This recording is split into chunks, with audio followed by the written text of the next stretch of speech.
شرور أنفسنا ومن سيئات أعمالنا من يهده الله فلا مضل له ومن يضلل فلا هادي له أشهد أن لا إله إلا الله وأن محمدا عبده ورسوله أرسله بالحق بشيرا ونذيرا وداعيا إلى الله بإذنه وسراجا منيرا فقد قال الله تعالى في كلامه المجيد وفرقانه الحميد إن الله وملائكته يصلون على النبي يا أيها الذين آمنوا صلوا عليه وسلموا تسليما اللهم صل على سيدنا مولانا محمد وعلى آل سيدنا مولانا محمد اللهم صل على سيدنا مولانا محمد وعلى آل سيدنا مولانا محمد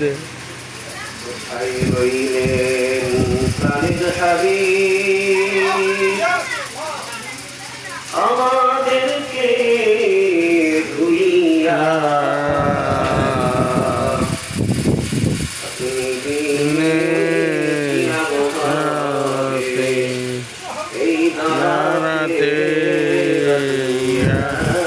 اللهم صل على سيدنا مولانا محمد وعلى آل سيدنا مولانا محمد الشريف يا ضريب كتب النبي جريجا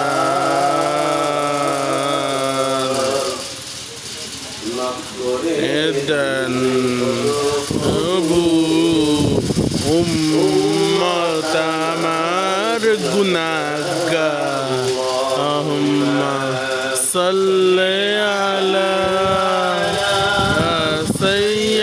سيدنا مولانا محمد وعلى آل سيدنا مولانا محمد في كماله كشفت تجاه في جماله حسنت جميع خصاله صلوا عليه وعليه عرض বুকে মক্কার প্রান্তরে যেথায় আমিনার ঘর খোদার করুণা সরকার হয়ে ধরিতেছে برم علا بكماله كشف الدجى في جماله حسنت جميع خصاله صلوا عليه وآله أعوذ بالله من الشيطان الرجيم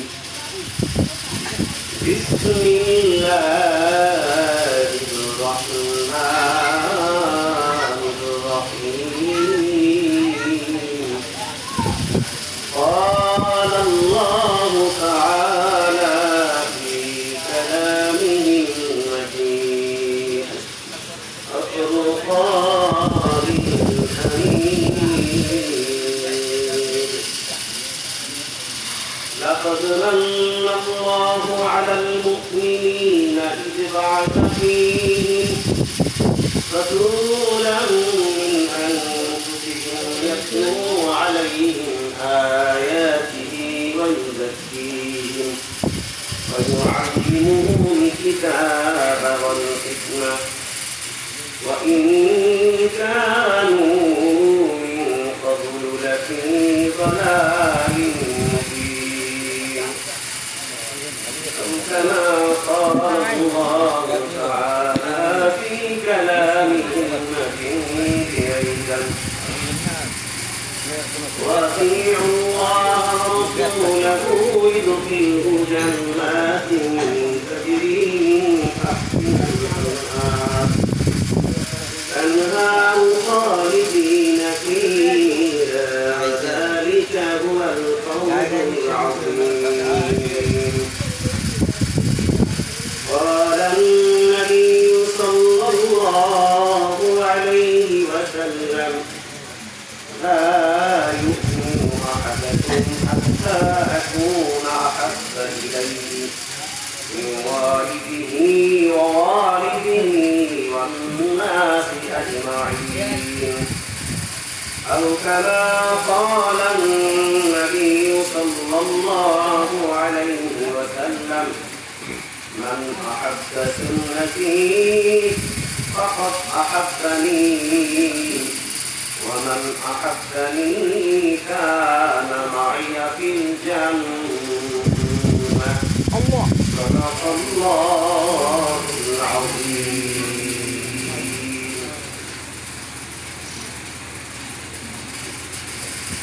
মোল্লা বাড়ি জনাব কাদের মোল্লা সাহেব বাড়িতে ঈদে মিলাদুন্নবী সাল্লাল্লাহু আলাইহি ওয়াসাল্লাম কর্তৃক আয়োজিত এই মাহফিলের সম্মানিত সভাপতি, আমার সামনে উপবিষ্ট শ্রদ্ধেয় মুরব্বিয়ানে کرام, আমাদের মহাবন্ধুরা, সকলের প্রতি আমার আন্তরিক সালাম। আসসালামু আলাইকুম ওয়া রাহমাতুল্লাহি ওয়া বারাকাতুহু। ওয়ালাইকুম আসসালাম ওয়া রাহমাতুল্লাহ। আমরা এই যে একটি জান্নাতের বাগান, আপাতত দৃষ্টিতে মনে হচ্ছে ছোট্ট একটা জায়গা, অল্প কয়েকজন মানুষ এখানে বসে কি হবে? সম্মানিত ভাইরা, যেখানে কোরআন এবং হাদিসের আলোচনা হয় সেখানে শুধু এই কয়েকজন মানুষই নয়, রহমতের ফেরেশতারা আপনার জন্য পাতা বিছানা করে দিতে সুবহানাল্লাহ। এটি একটি সাধারণ জায়গা নয়, এটি একটি জান্নাতের বাগান। আল্লাহ রাব্বুল আলামিন এই জান্নাতের বাগানে বসার সৌভাগ্য সবার হয় না। আল্লাহ রাব্বুল আলামিন যে সকল মানুষকে যাচাই বাছাই করেছেন, এই জান্নাতের বাগানে আসার জন্য সিলেক্ট করেছেন, নির্ধারণ করেছেন, ওই সমস্ত মানুষের পক্ষেই এসে রাসূল সাল্লাল্লাহু আলাইহি ওয়াসাল্লামের বিপরীতে কিছু আলোচনা করা এবং শোনা সম্ভব। সম্মানিত ভাইরা, একটি হাদিসে এসেছে রাসূল সাল্লাল্লাহু আলাইহি ওয়াসাল্লাম আল্লাহ বলেন, "ওয়া হাবিব, আমি যদি আপনাকে সৃষ্টি না করতাম, এই তামাম মাখলুক আসমান জমিন কিছুই সৃষ্টি করতাম না।" ঠিক ঠিক। সম্মানিত ভাইরা, আমি কোরআন থেকে তেলাওয়াত করেছি, হাদিস গ্রন্থ থেকে তেলাওয়াত করেছি।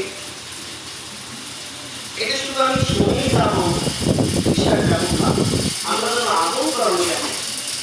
আমরা মসজিদ বলেন, মাদ্রাসা বলেন, মাহফিল বলেন, যেখানেই আমরা দিনের আলোচনা শুনি, যদি আমরা লক্ষ্যটা জানি আমল করবো, এখান থেকে একটি কথা আমার পছন্দ হলেও আল্লাহ বছর দিবেন সুবহানাল্লাহ। এই যে একটি জান্নাতে বাধা রয়েছে, আপনি আমি কখনো সুবহানাল্লাহ, আলহামদুলিল্লাহ জোরে জোরে ধরে দিচ্ছি, এটা আমি আপনি আমি কি লাভ, আপনারা কি লাভ? সাল্লাল্লাহু আলাইহি ওয়াসাল্লাম বলেন, আল্লাহ রাব্বুল আলামিনের কোন নিয়ামতের শুকর আদায় করতে গিয়ে তার বান্দা যদি একবার সুবহানাল্লাহ কিংবা আলহামদুলিল্লাহ বলে, আসমান এবং জমিনের মধ্যে যতগুলো ফাঁকা জায়গা আছে আল্লাহ রাব্বুল আলামিন এই ফাঁকা জায়গাটাকে নেট দিয়ে পরিপূর্ণ করে দেন। সুবহানাল্লাহ। তাই শুকরিয়া আদায়টা এটা যে কত গুরুত্বপূর্ণ একটা বিষয়, আমরা নিজে করেছেন লাকিন কাকারতুম লাযীদান্নাকুম ওয়া লাইন কাফারতুম ইন্না আযাবি লাশাদীদ। আমার যে বান্দা আমার নিয়ামত পায়, তার নিয়ামতের শুকরিয়া আদায় করে, আমি আল্লাহ রাব্বুল আলামিন ওই বান্দার নিয়ামতের বাজারকে বাড়ায় দেই। যে ব্যক্তি আমার নিয়ামত পেল কিন্তু নিয়ামতের শুকরিয়া আদায় করল না, আমি আল্লাহ রাব্বুল আলামিন ওই ব্যক্তির কাছ থেকে নিয়ামত নিয়ে যাই, শুকরিয়া আদায় ফিরিয়ে না দেই না। ইন্না আযাবি লাশাদীদ, কঠোর আযাব তার জন্য অপেক্ষা করতেছে। শুকরিয়া আদায় আমরা প্রত্যেক খুশি হই। আমরা প্রত্যেক এক্সাম্পলের মধ্যে যে এটি জেনে আমরা মূল আলোচনা করলাম। হযরত মুসা আলাইহিস সালামের জমানার একটি ঘটনা। হযরত মুসা আলাইহিস সালাম জঙ্গলার পাশ দিয়ে হাঁটতেছেন। ইতিমধ্যে জঙ্গলার সমস্ত হযরত মুসা আলাইহিস সালামকে দিল, হে আল্লাহর পয়গম্বর মুসা, আপনার সাথে আমাদের একটা আরজি আছে, আপনি তো মুহাম্মদুল্লাহ আলাইহির সাথে কথা বলেন, আমাদের এই আরজিটা আল্লাহর সামনে আপনি উত্থাপন করেন, বলেন আপনি ওয়াদা করেন, করবেন কিনা? মুসা আলাইহিস সালাম জবাব দিলেন, ও জঙ্গলার প্রাণীরা, আমি আল্লাহর সামনে তোমাদের একটা কথা উত্থাপন করবো, এতে ওয়াদা দেওয়ার কিছু নাই, তোমাদের সোয়াল দিলেন অবশ্যই এই কথা আল্লাহর সামনে উত্থাপন করবো। আচ্ছা বলো তোমাদের আরজি কি? জঙ্গলার প্রাণীরা বললেন, আমাদের এই গঙ্গার বেশিরভাগ পানি শুকিয়ে গেছে, আমাদের খাবার পানি প্রায় শূন্য, আমাদের খাবার পানি একমাত্র আকাশ থেকে বৃষ্টি বর্ষণ করা, আমাদের খাবার পানি শেষ। সাথে আল্লাহ রাব্বুল আলামিনের কাছে আমরা আরজিটা পৌঁছে দিয়ে এবং বের দিয়ে আল্লাহ কোনদিন আমরা আল্লাহ বৃষ্টি বর্ষণ করাবে, যে আমাদের খাবার পানির একমাত্র ভরসা হচ্ছে বৃষ্টির পানি। এই লোকটার যতটুকু পানি ছিল, পানি শেষ হয়ে গেছে। সুতরাং আল্লাহ রাব্বুল আলামিনের কাছে আপনি জানবেন কতদিন পরে বৃষ্টি হবে। হযরত মুসা আলাইহিস সালাম আল্লাহ রাব্বুল আলামিনের সাথে তুর পাহাড়ে গিয়ে কথোপকথনের এক পর্যায়ে আল্লাহ রাব্বুল আলামিনের কাছে আরজি করলেন, আল্লাহ রাব্বুল আলামিন আমার কাছে জানতে চেয়েছে ওই গঙ্গায় কতদিন পরে আপনি বৃষ্টি বর্ষণ করবেন। এটা আমরা কখনো সবাই জানি, কতদিন পরে? 70 বছর পরে। পানি নাই এখন, পানি নাই এখন দ্বিতীয় কথা তো পারে হযরত মুসা আলাইহিস সালাম বলতে পারলো না, এই কথা বাংলা করে বলাই দেবে না, তাদের পানি নাই এখন, আর দ্বিতীয় কবে? 70 বছর পর।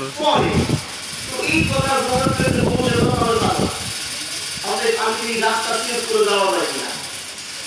মুসা আলাইহিস সালাম চিন্তা করুন না, রাস্তা চেঞ্জ করে এটা দিয়ে যায়, এই কোনো জায়গায় দেওয়া যায় কিনা? হযরত মুসা আলাইহিস সালাম তিনি ওই জঙ্গলের কাছে যখন আসলেন, তার হাঁটার গতি রাস্তায় শুরু হয়ে গেল। বাংলার স্বামী অপেক্ষা করছেন, এই পথে আল্লাহর পয়গাম্বর আছে, আমাদের জন্য নিশ্চয়ই কোনো সংবাদ নিয়ে আসবে, আর ওই সংবাদের ভিত্তিতেই আমরা খুব তাড়াতাড়ি খাবার খাদ্য পেয়ে যাবো। আসলে কি সুসংবাদ আছে?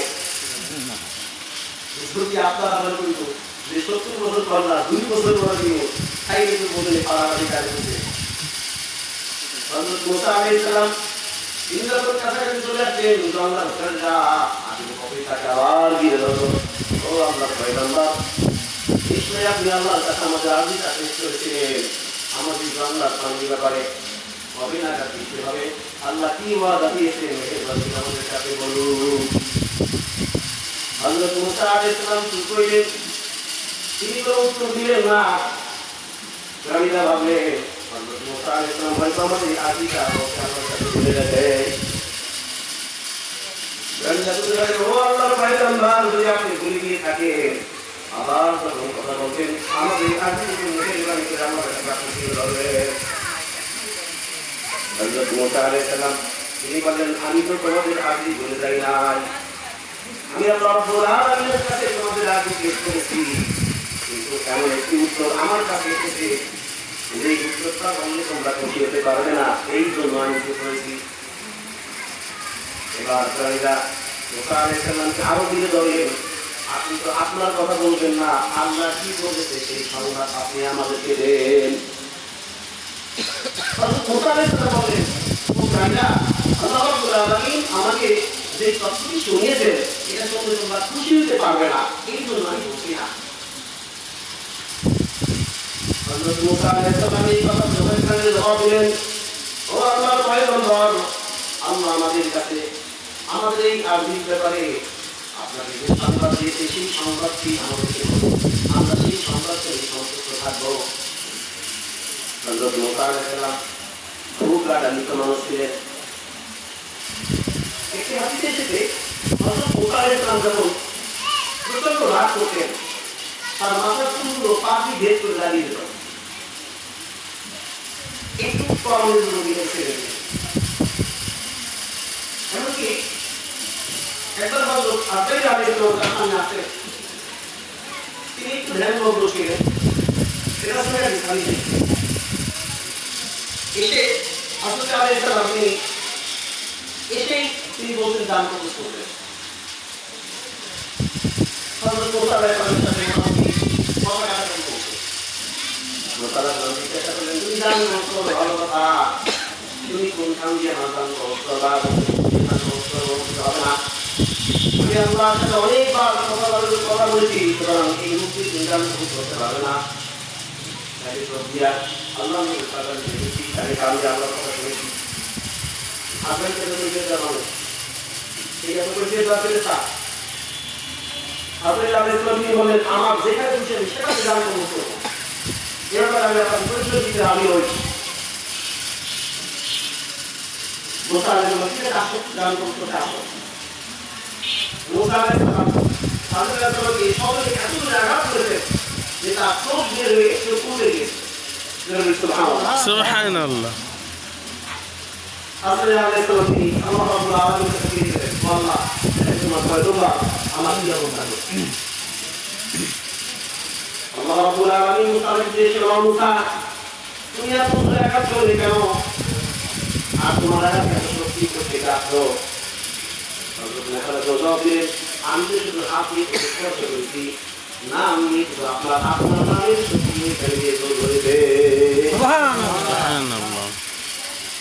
হযরত মুসা আলাইহিস সালাম এত রাগী ছিলেন আল্লাহ রাব্বুল আলামিন সত্যি আপনার সঙ্গে সত্যি করে দিলেন তো এই মুসা আলাইহিস সালাম তিনি যখন শুনলেন যে আল্লাহ যা বলছে তাই বলবো ওটাতে আমি সন্তুষ্ট থাকবো মুসা আলাইহিস সালাম একটু রাগ করলেন তুমি কি জানো যে আল্লাহ কি বলেছে তোমরা জানো তোদের গর্বেই তো নাই না বলে জানো কি আল্লাহ বলেছেন তোমাদের এই বাংলাকে কিভাবে এখন থেকে 70 বছর পরে কত বছর পরে 70 বছর এই 70 বছরের কথা শুনে রাইরা সমস্যার জবাব দিলেন আলহামদুলিল্লাহ কি বলতে ভাই আলহামদুলিল্লাহ মোকাররম আরো দিলেন তোমরা কি জানো 70 বছর কি আলহামদুলিল্লাহ বলে ভাইরা আল্লাহ পয়গম্বর আল্লাহ 70 বছর নয় যদি 70,000 বছর পরে বৃষ্টির কথা বলতেন আমরাও সমস্যারে বলতাম আলহামদুলিল্লাহ মুসা আলাইহিস সালাম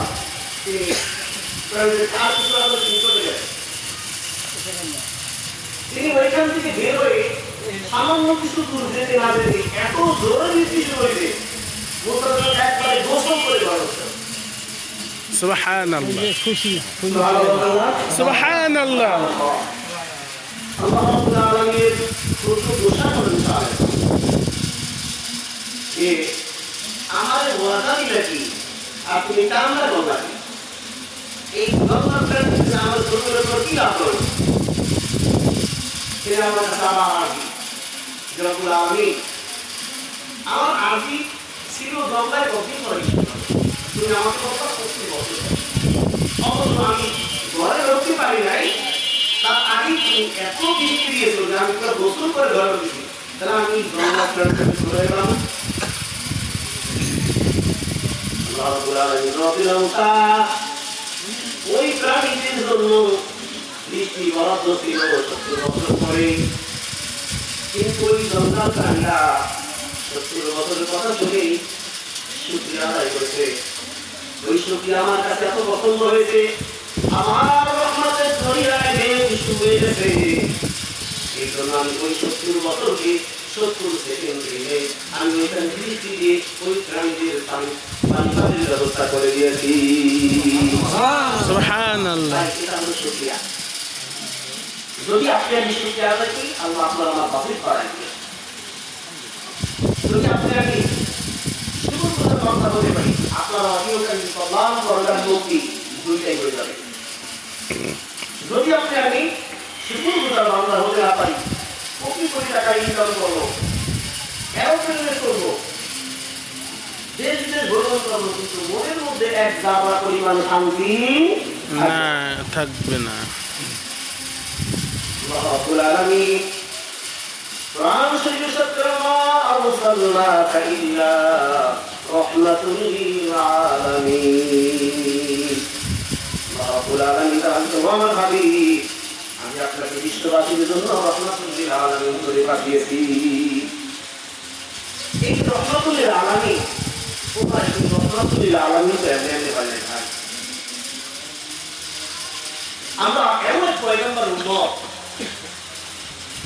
সেই পয়গম্বরের উম্মত হওয়ার জন্য নবী আলাইহিস সালাম পর্যন্ত আল্লাহর কাছে দরখাস্ত করেছেন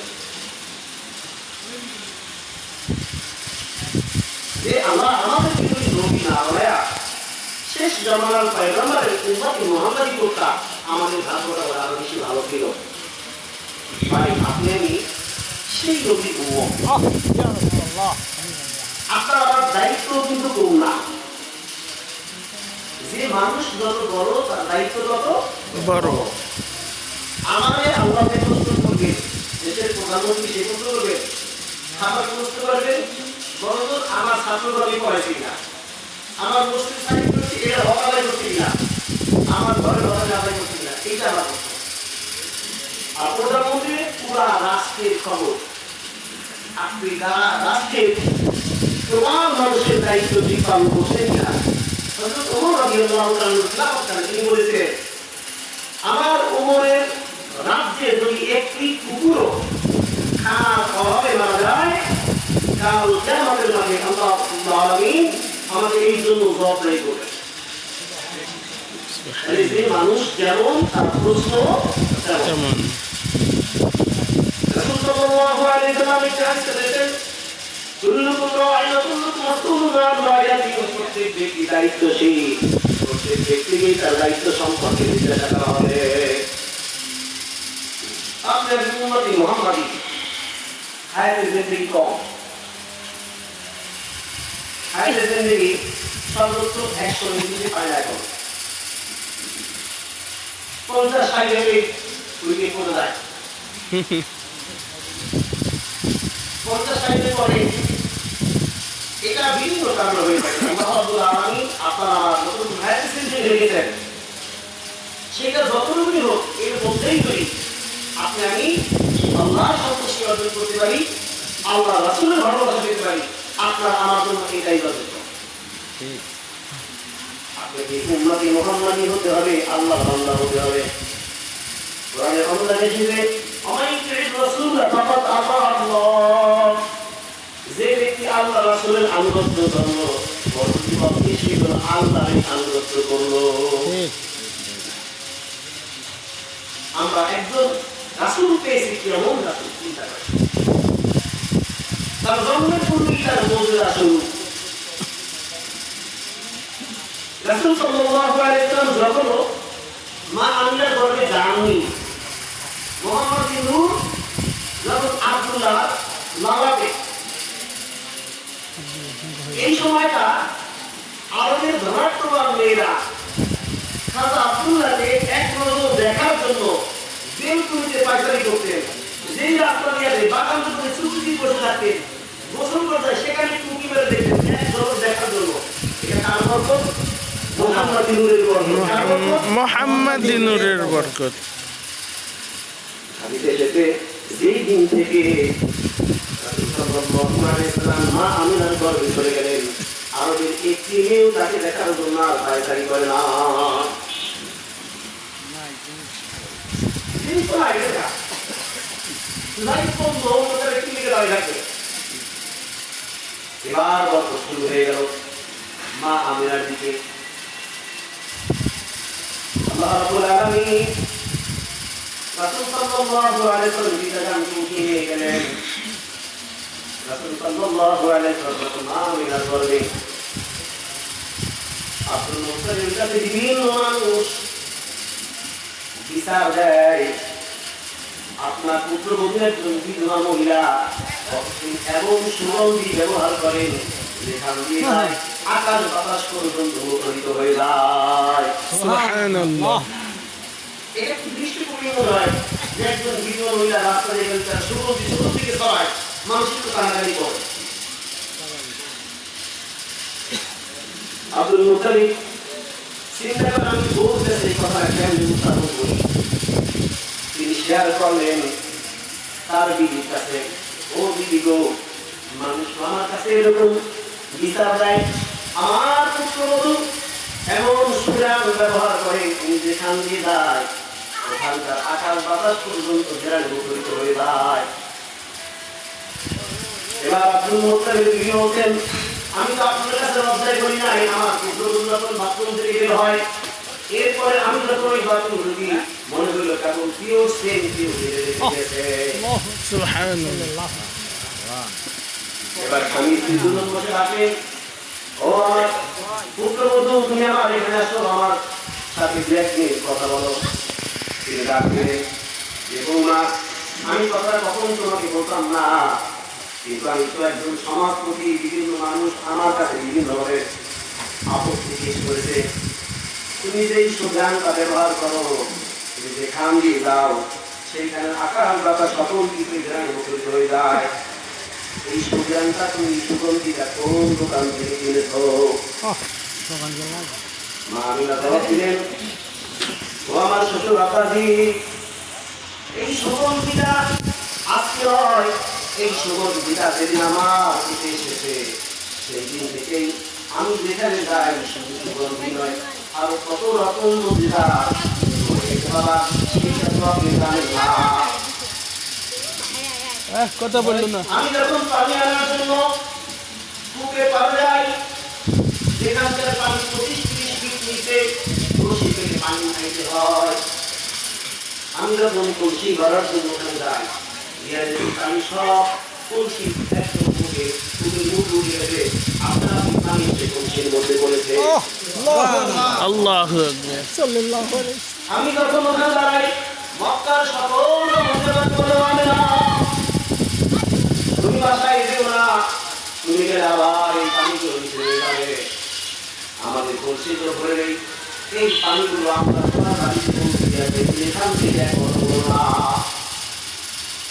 ওয়াবার কত মজুর দৌড়ে গেছে, যেদিন থেকে এই সন্তান আমার ঘরে এসেছে, বাবা ইসলাম সবচেয়ে নতুন আমাকে সালাম দিয়েছে, হযরত আসিয়া সবচেয়ে নতুন আমাকে সালাম দিয়েছে।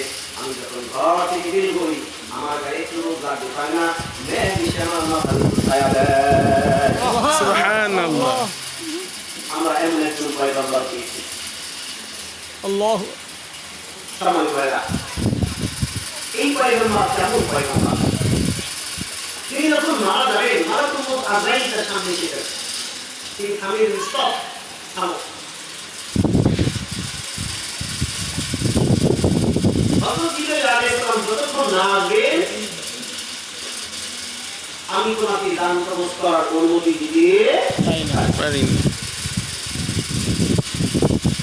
হযরত জিবরাইল আলাইহিস সালাম আসেন, হে আল্লাহর রাসূল, আল্লাহর পক্ষ থেকে আপনাকে সালাম। কোন সময় নাতির কথা বললেন না, আমি কথা জিজ্ঞাসা করলেন না, আমি জানার কথা জিজ্ঞাসা করলেন না, তিনি জিজ্ঞাসা করেন, ভাই জিবরাইল, আমার আপনি তোমার উম্মতের জিম্মাদার কে হবে?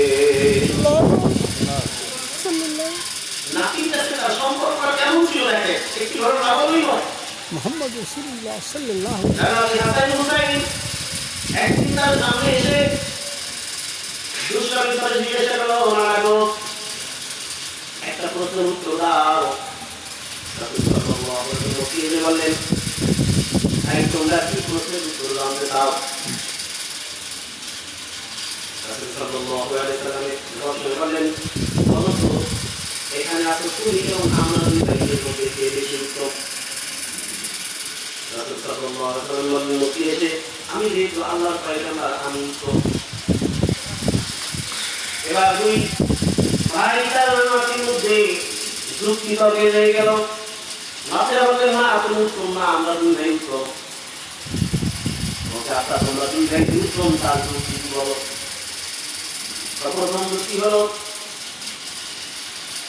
তোমার বাবাকে এই পৃথিবীর কয়জন মানুষ চেনে, আমার বাবাকে কয়জন মানুষ চেনে? তোমার বাবা তো জান্নাতে যেতে পারবে কিনা তার কোনো গ্যারান্টি নাই, আর আমার বাবা দুনিয়াতে থাকতেই জান্নাতের সুসংবাদ পেয়েছে। সুবহানাল্লাহ। আমার দুই নাম্বার যুক্তি, তোমার মা আর আমার মা দুজনের মধ্যে বিচার করো কে উত্তম? রাসূল সাল্লাল্লাহু আলাইহি ওয়াসাল্লাম জবাব দিলেন, তোমার মায়ের উত্তম, যিনি হলেন জান্নাতের মহিলাদের সর্দারিনী। আমার তিন নাম্বার প্রশ্ন, তোমার নানা আর আমার নানা এই দুইজনের মধ্যে কে উত্তম? তোমার নানার নাম এই তামাম বিশ্বের মানুষের মধ্যে কয়জন জানে, আর আমার নানার নাম এই তামাম বিশ্বের মানুষের মধ্যে জানে না, এমন কোন মানুষ খুঁজে পাওয়া যাবে না। এইবার বলো তুমি না আমরা উত্তম? রাসূল সাল্লাল্লাহু আলাইহি ওয়াসাল্লাম তিনি বলেন, ও ভাই তোমরাই আমার চেয়ে উত্তম। এত আমাদের নানা নাতির কথাও জিজ্ঞাসা করে না, আমার উম্মতি মুহাম্মাদের খবর কি? রাসূল সাল্লাল্লাহু আলাইহি ওয়াসাল্লামের এমন প্রশ্নের জবাবে জিবরাইল আলাইহিস সালাম জবাব দিলেন, হে আল্লাহর পয়গম্বর, আল্লাহ জানিয়ে দিয়েছে আপনার এত পরিমাণে উম্মতকে আল্লাহ জান্নাতে নিবেন, তাতে আপনি খুশি হয়ে যাবেন। রাসূল সাল্লাল্লাহু আলাইহি ওয়াসাল্লাম বললেন, আমার একটা উম্মত যতক্ষণ পর্যন্ত জাহান্নামে থাকে, আমি আল্লাহর রাসূল তার উপর সন্তুষ্ট হব না। জিবরাইল আলাইহিস সালাম আল্লাহ পবিত্র করেন, ও আল্লাহর পয়গম্বর, যাকে আপনি উম্মত বলে স্বীকার করবেন, আল্লাহ তাকে জাহান্নামে দিবেন না। ঠিক, সুবহানাল্লাহ, সত্যি। তাই উম্মত হওয়ার না। হ্যাঁ, আমি কোরআন থেকে তেলাওয়াত করেছিলাম, আউযু বিল্লাহি মিনাশ শাইতানির রাজিম। বিসমিল্লাহির রাহমানির রহিম। لقد من الله على المؤمنين إذ بعث فيهم رسولا منهم يتلو عليهم آياته ويزكيهم إنك أنت العزيز الحكيم। الله رب العالمين জানিলেন, তোমাদের জন্য সবচাইতে সৌভাগ্যের বিষয়, আমি তোমাদের মাঝখান থেকে একজন রাসূল প্রেরণ করেছি। ওই আল্লাহুল কিতাব ওয়াল হিকমা ইয়াতলু আলাইহিম আয়াতিহি ওয়া ইউযাক্কিহিম, যিনি তোমাদের মাঝে কোরআন তেলাওয়াত করে শোনাবেন, হিকমত শিক্ষা দিবেন। ওই আল্লাহুল কিতাব কোরআন শিখাবেন। ওয়া ইউযাক্কিহিম, তোমাদেরকে পবিত্র করবেন। ইন্নাকা আনতাল আজিজুল হাকীম। আল্লাহ রাব্বুল আলামিন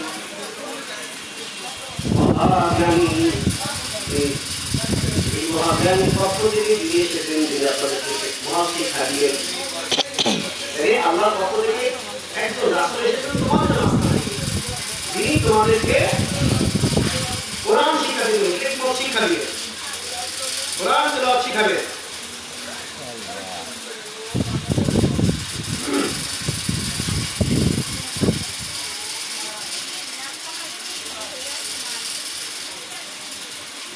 وإن كانوا من قبل في ضلال مبين।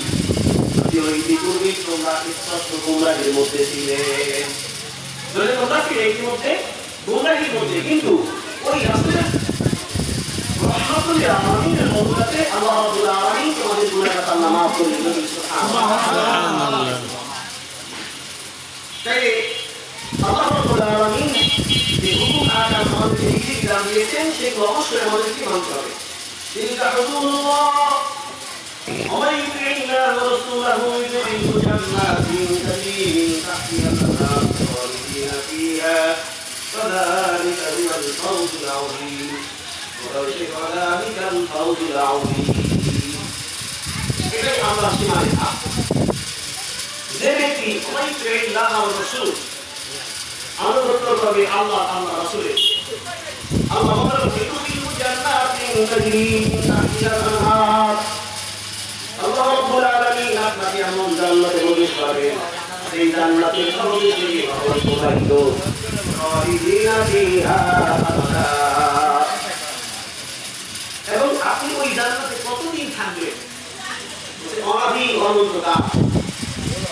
যালিকাল ফাওজুল আযীম। আর এটাই হচ্ছে একজন মুমিনের জন্য মহান সাফল্য। এখন কথা হচ্ছে যে আল্লাহ রাসূলের আনুগত্য করবেন, ঠিক পাশাপাশি আরেকটা সময় আসিল্লাহ রাসূলুল্লাহ ইউহিদুনা আল-ফাতিহা। যে ব্যক্তি আল্লাহর অবাধ্য হবে, আল্লাহ রাসূলের অবাধ্য হবে, আনুগত্য করবে না, সীমালঙ্ঘন করবে, ইউহিদুনা আল্লাহ তাকে জাহান্নামে পাঠাবেন। খালিদিনা ফিহা, স্থায়ী হয়ে থাকবেন। এবং এই শাস্তির নাম সম্প্রদায়ের শাস্তি হবে। আমার এই কথা দুইটা, একটা হচ্ছে আনুগত্য করা আর একটা না করা। আপনি যদি আনুগত্য করেন কিভাবে? আল্লাহ বলছেন জান্নাতে যাওয়ার সহজ কাজ না, জান্নাতে যাওয়ার জন্য অনেকগুলো ধাপ আপনাকে পূরণ করতে হবে।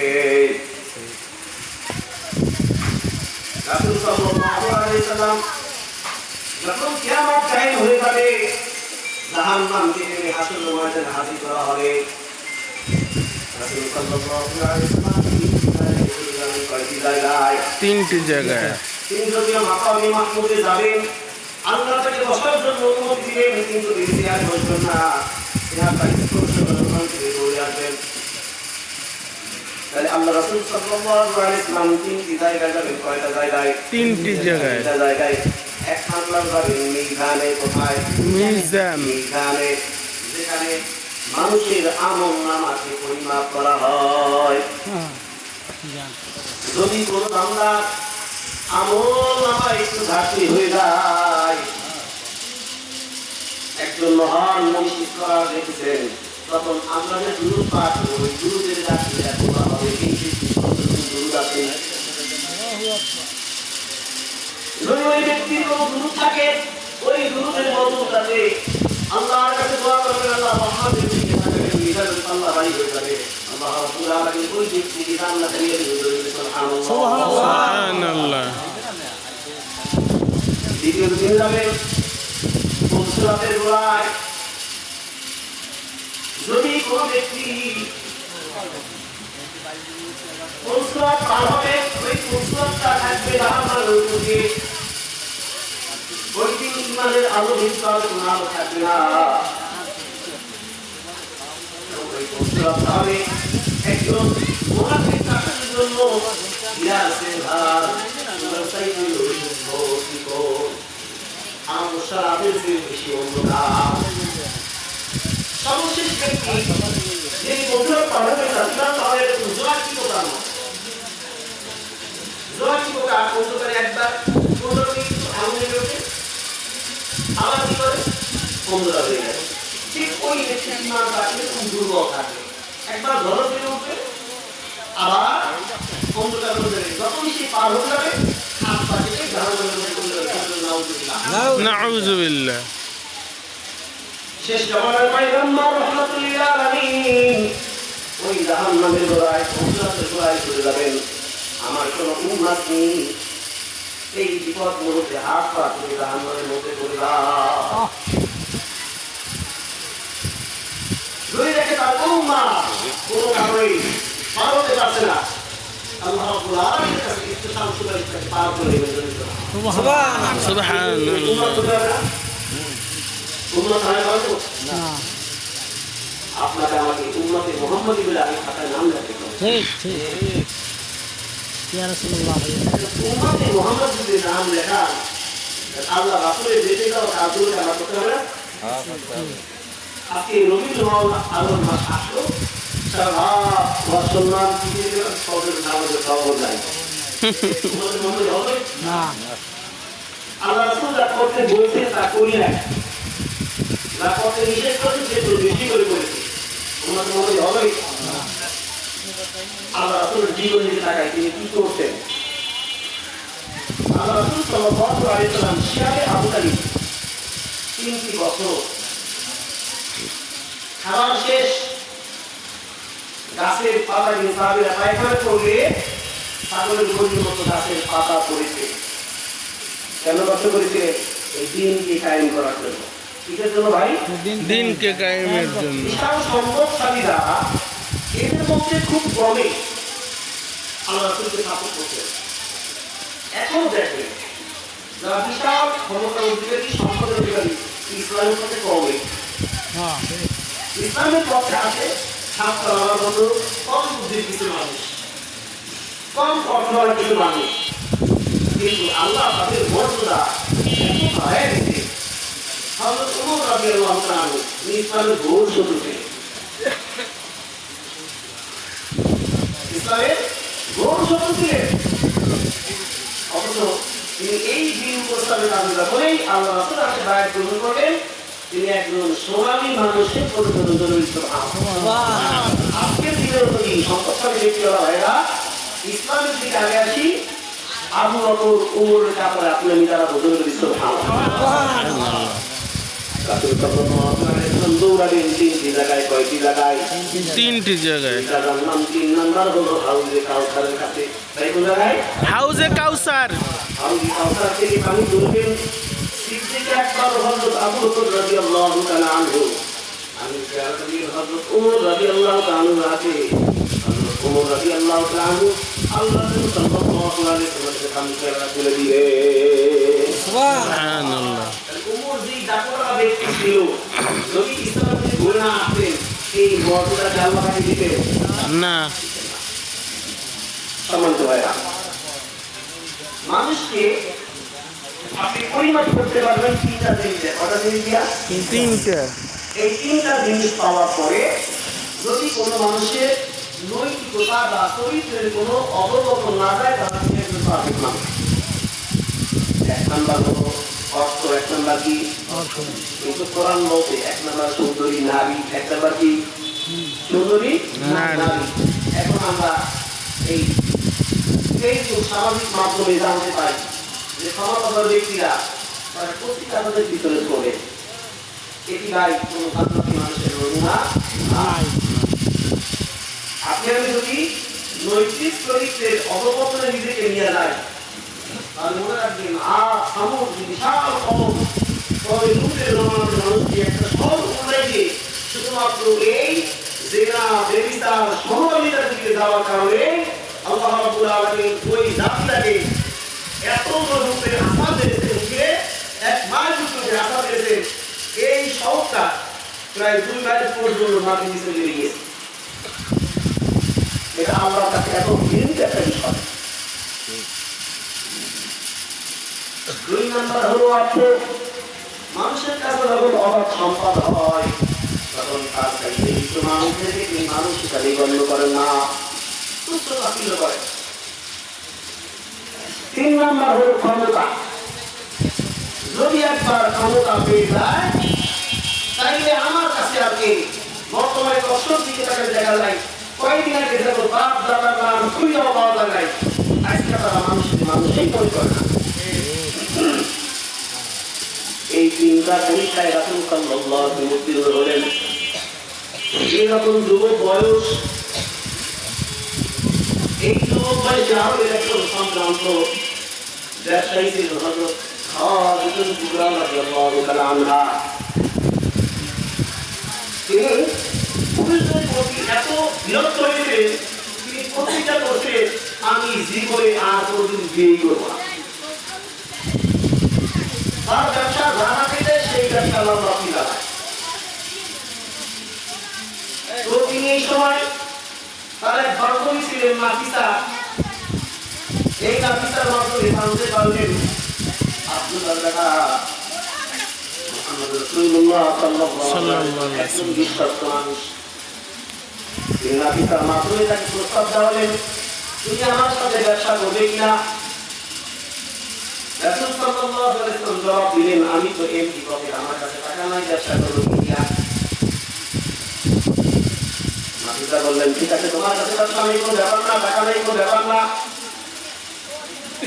ধন আমরা দিব পুঁজি আমরা দিব তুমি আমার গাড়িতে ব্যবসা করবে না রাসূল সাল্লাল্লাহু আলাইহি ওয়াসাল্লাম বলেন আমার গাড়িতে নিয়ে ব্যবসা করতে আমার কোনো আপত্তি নাই যদি এরকম কোনো সুযোগ পাই অবশ্যই আমি ব্যবসা করবো রাসূল সাল্লাল্লাহু আলাইহি ওয়াসাল্লাম যাই করতে যতদিন তার দাদা এবং চাচা বেঁচে ছিলেন তাদের ভালো কিছু তারা কিছুই করতে না যখন তিনি ব্যবসা প্রস্তাব করেন চাচার কাছে গিয়ে বললেন চাচা কি করবো চাচা বললেন তুমি রাজি হয়ে যাও 2 বছর ব্যবসা করতে 2 বছর এই 2 বছর ব্যবসার জীবনে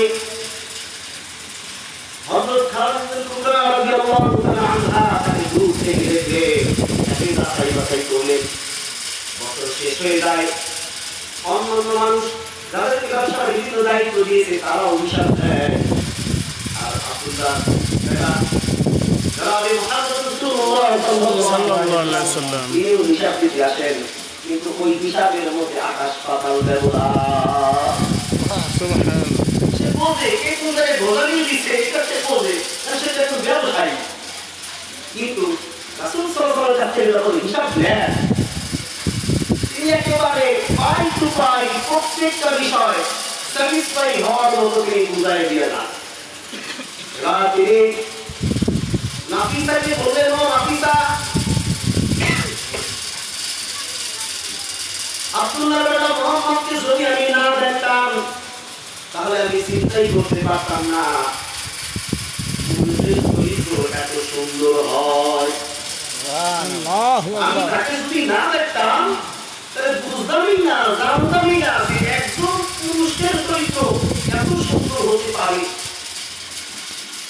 একজন মানুষের নৈতিকতা এত উচ্চ মাপের হতে পারে একজন মানুষের মানসিক অবস্থা এত সুন্দর হতে পারে তার মধ্যে এত বিনয়ী ভাব থাকতে পারে আমার দিকে হাজারো পুরুষ তাকিয়েছে কিন্তু আব্দুল্লাহ মুহাম্মদের সামনের মধ্যে কোনো লোক দৃষ্টি আমি এই 2 বছরে একবার দেখে সুবহানাল্লাহ ওই হিসাবে তার কাছে শ্রদ্ধা ভালোবাসা সকল কিছু বেশি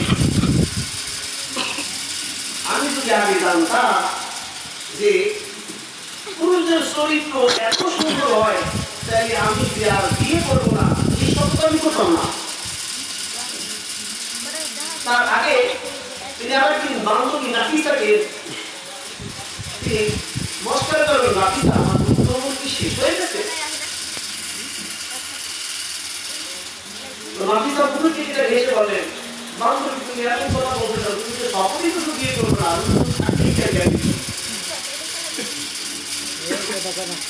আমি তো আগে বুঝি নাই যে এত সুন্দর চরিত্রের মানুষও এই মক্তব্যগুলি আছে যদি জানতাম তাহলে সবটা আমি করতাম না নাফিসা হেসে বললেন ও বান্ধবী তুমি কি তোমার ম্যানেজার আব্দুল্লাহ মুহাম্মদের কথা বলছো কিনা কারণ আরবের মানুষটাকে এক নামে জানতো আলামিন কি নামে ডাকতো আলামিন বিশ্বাসী যিনি জন্মের পরে কোনো একটা একটা মিথ্যা কথা বলেন নাই, কারণ আমাদের খেয়ানত করেন নাই।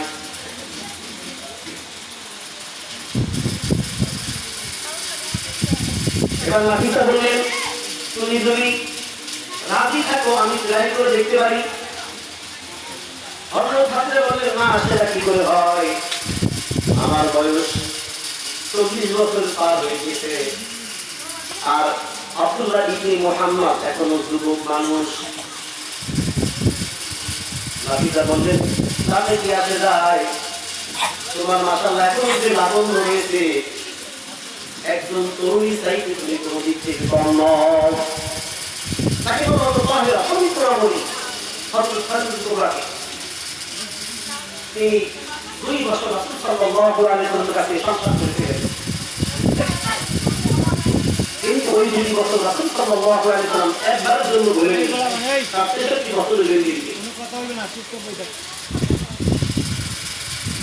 আলহামদুলিল্লাহ, পিতা গিয়ে প্রস্তাব নিয়ে গেলেন। রাসূল সাল্লাল্লাহু আলাইহি ওয়াসাল্লাম নাফিসার কাছ থেকে শুনলেন, ও যুবক ভাইরা, আল্লাহ রাসূলের সুন্নাত এখান থেকে শিখে নাও। আমাদের যুবকরা তো আপনাকে জিজ্ঞাসা করা ভুলেই গেছে, বাসায় গিয়েছে আপনি মানতে পারো মানলে নাই, বিয়ে তো মানি, তোমার জিজ্ঞাসা করবো কেন, রাসূলের সুন্নাতটা কিছু দেখে। রাসূল সাল্লাল্লাহু আলাইহি ওয়াসাল্লাম তার চাচা আবু তালিবের কাছে গিয়ে বললেন, ও চাচা, এতদিন তো আমি তার ব্যবসার দিন মারা ছিলাম, এখন আমার তাদের সেই সন্তুষ্ট হয়ে ইয়ার পয়গাম পাঠিয়েছে, যে পয়গাম পাঠিয়েছে, এ ব্যাপারে আপনার মতামত কি? রাসূল সাল্লাল্লাহু আলাইহি ওয়াসাল্লামের মুখ থেকে এই কথা শুনে চাচা আবু তালিব মুচকি হেসে দিলেন এবং তিনি তুলি কাটিয়ে বলেন, ও প্রভু সৃষ্টিকর্তা, এতদিন ধরে আমার মুহাম্মাদের পাশে দাঁড়ানোর মতো একজন মানুষের সন্ধান পাওয়া গেছে। একজন রমণী, তার বয়স 40 পার হয়ে গেছে, সে কতটা ভালোবাসলে একজন পুরুষকে এরা গুহায় মাটি থেকে অনেক উপরে, তারা অনেক সময় রেখেছে, মাটি থেকে অনেক উপরে একজন পুরুষের সেখানে বাইরে করতে গেলে গান ধরে যায়, অনেক কষ্ট হয়। রাতের অন্ধকারে সেই হেরা গুহায় প্রতিদিন তিনি খাবার প্রয়োজন। আল্লাহর অনুমতি করে রাসূল সাল্লাল্লাহু আলাইহি ওয়াসাল্লাম সম্পন্ন হয়। 25 বছরের এক যুবক আর 40 বছরের রমণী। সম্মানিত ভাইরা, আমরা এই ওয়াজ অনেকবার শুনেছি, এখান থেকে শিক্ষণীয় বিষয়গুলো যদি আমি আমার জীবনে এখান থেকে কোনো কিছু নিয়ে আমল করতে পারি, তাহলে এখানে আসা ও আর শোনা ও আপনারা সবসময় সার্থক। আমি যদি আপনাকে শুধু শুনলাম, ভালো লাগলো, গেলাম, তাইলে আপনার এখানে আসা এবং শোনা এটি কোনো লাভ নাই। হযরত খাদিজা কুবরা রাদিয়াল্লাহু তাআলা আনহা এই আল্লাহ রাসূলের পায়ে সকল সম্পদ ঢেলে দিলেন, দিয়ে বলেন, ও স্বামী গো, আপনি তো ইসলাম প্রচারের জন্য কাজ করেন, আপনি এই সকল সম্পদের মালিক, আপনি আপনার প্রয়োজন মতো যেখানে খুশি সেখানে ব্যয় করবেন, আমার পারমিশন নেওয়ার কোনো প্রয়োজন হবে না। সরকার মাত্র আমার আধার মেয়েদের রাস্তায় আমি ভ্যাকসিনে দিব। আজকে আমরা কি জন্য এখানে এসেছি? দিনের কিছু আলোচনা শোনার জন্য। উপলক্ষটা কি? রাসূল সাল্লাল্লাহু আলাইহি ওয়াসাল্লামের জীবন বৃত্তান্ত সম্পর্কে আমরা কিছু দিনের আলোচনা শুনব। তাহলে এই যে দিনের আলোচনাটা শোনা, এই শোনাটা কি জন্য? আমি আমার বাস্তব জীবনে আমি আমল করব। আমি সবাইকে আহ্বান জানাবো, এই রাসূল সাল্লাল্লাহু আলাইহি ওয়াসাল্লামের জীবন মৃত্যু মাসে আমরা আল্লাহ রাসূলের জীবনীটা একেবারে বাংলায় পাওয়া যায়। আমরা বাংলায় চিনবেন না, কোনো সমস্যা নাই, আমরা এই কলকাতা প্রায় সবাই ব্যবহার করি। আপনি গুগল অপশনে গিয়ে রাসূল সাল্লাল্লাহু আলাইহি ওয়াসাল্লামের সংক্ষিপ্ত জীবনী থাকবেন। ওখান থেকে আপনি একটু কয়েকটা পৃষ্ঠা বাংলায় একটু পড়ে দেখতে পাবেন আল্লাহ রাসূল তার স্ত্রীর সাথে কেমন ব্যবহার করেছেন, প্রতিবেশীর সাথে কেমন ব্যবহার করেছেন, ছোটদের সাথে কেমন ব্যবহার করেছেন, বড়দের সাথে কেমন ব্যবহার করেছেন, প্রতিবেশীর আমাদের ক্ষেত্রে আপনাদের ভূমিকা কেমন ছিল, আল্লাহ অর্থনীতি কিভাবে পরিচালনা করতেন, আল্লাহ সমাজনীতি কেমন ছিল, আল্লাহ রাষ্ট্রনীতি কেমন ছিল, আল্লাহ কেমনি মানুষের মধ্যে জড়িত বিবাদ লেগে দিল, ঝগড়া লেগে দিল, সেইটা কেমনি মীমাংসা করতেন। যদি সেখান থেকে দু একটি পয়েন্ট আমরা নিয়ে আমাদের এই সমাজগুলি অর্থনৈতিক গ্রামণ করি প্রতিবাদ পারি, আপনার আমার নাগরিকের জন্য এই একটা পয়েন্টই যথেষ্ট। সর্বশেষ কথা কি বলবো, আউস এবং খাজরাজ এই দুটি বংশের মধ্যে যুদ্ধ লেগেছিল 20 বছর। কত বছর? 20 বছর।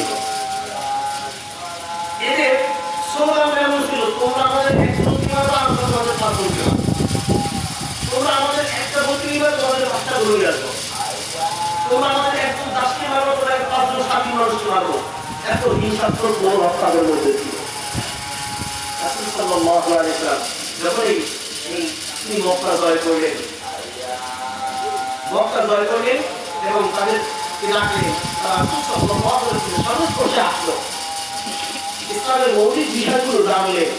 জানার পর দেখা গেল 2 থেকে 3 বছরের মধ্যে এমন ভ্রাতৃত্বের বন্ধনে আবদ্ধ হয়ে তাদের মধ্যে শত্রু থেকে ঘুরে গিয়ে সমস্ত ভাইরা, ইসলাম এমন একটা জিনিস যেখানে হিংসা, বিদ্বেষ, অহংকার, ঝগড়া, বিবাদ কিছু রাখার কোনো সুযোগ নাই।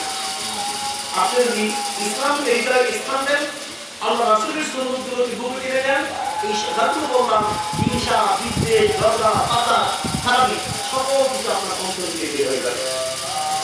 আল্লাহ রাসূলের সুন্নাতকে যখন ধারণ করবেন বুকে, আল্লাহ যদি বেশি করবেন, আপনার কলমটা সাফ হয়ে যাবে, খারাপি কোনো কিছু আপনার কলমে থাকবে না। আর যদি আপনি আল্লাহ রাসূলকে, আল্লাহ রাসূলের সুন্নাতকে, তার জীবনাদর্শকে আপনার জীবনে আপনি ধারণ করতে পারবেন না, সকল খারাপ দিকগুলো আপনাদের গঠন দিকে এসে আপনার গ্রহণ করবে। সম্মানিত ভাইরা, আমার খবর থাকবে যে এই আল্লাহ রাসূলের জন্মদিন মাসে আমরা আল্লাহ রাসূলের জীবনী নিয়ে বেশি বেশি আলোচনা করবো। আমার জীবনের কোন দিকটা ঘাটতি আছে, আলোচনা করার উদ্দেশ্য কি, উম্মতে মুহাম্মদ হিসাবে আল্লাহ রাসূল পালন করছেন, আমি পালন করলে আমার ঘাটতিটা কোন জায়গায়, আমি সেটা পালন করে আমার এই ঘাটতিটা দূর করে আমি আল্লাহ রাসূল সাল্লাল্লাহু আলাইহি ওয়াসাল্লামের একটি খাঁটি উম্মত, একজন খাঁটি উম্মত হিসাবে নিজেকে গড়তে পারি। আল্লাহ আমাদের সেই তৌফিক দান করুন। ওয়া মা আলাইনা ইল্লাল বালাগ। আসসালামু আলাইকুম ওয়া রাহমাতুল্লাহি ওয়া বারাকাতুহু। আমাদের এশারের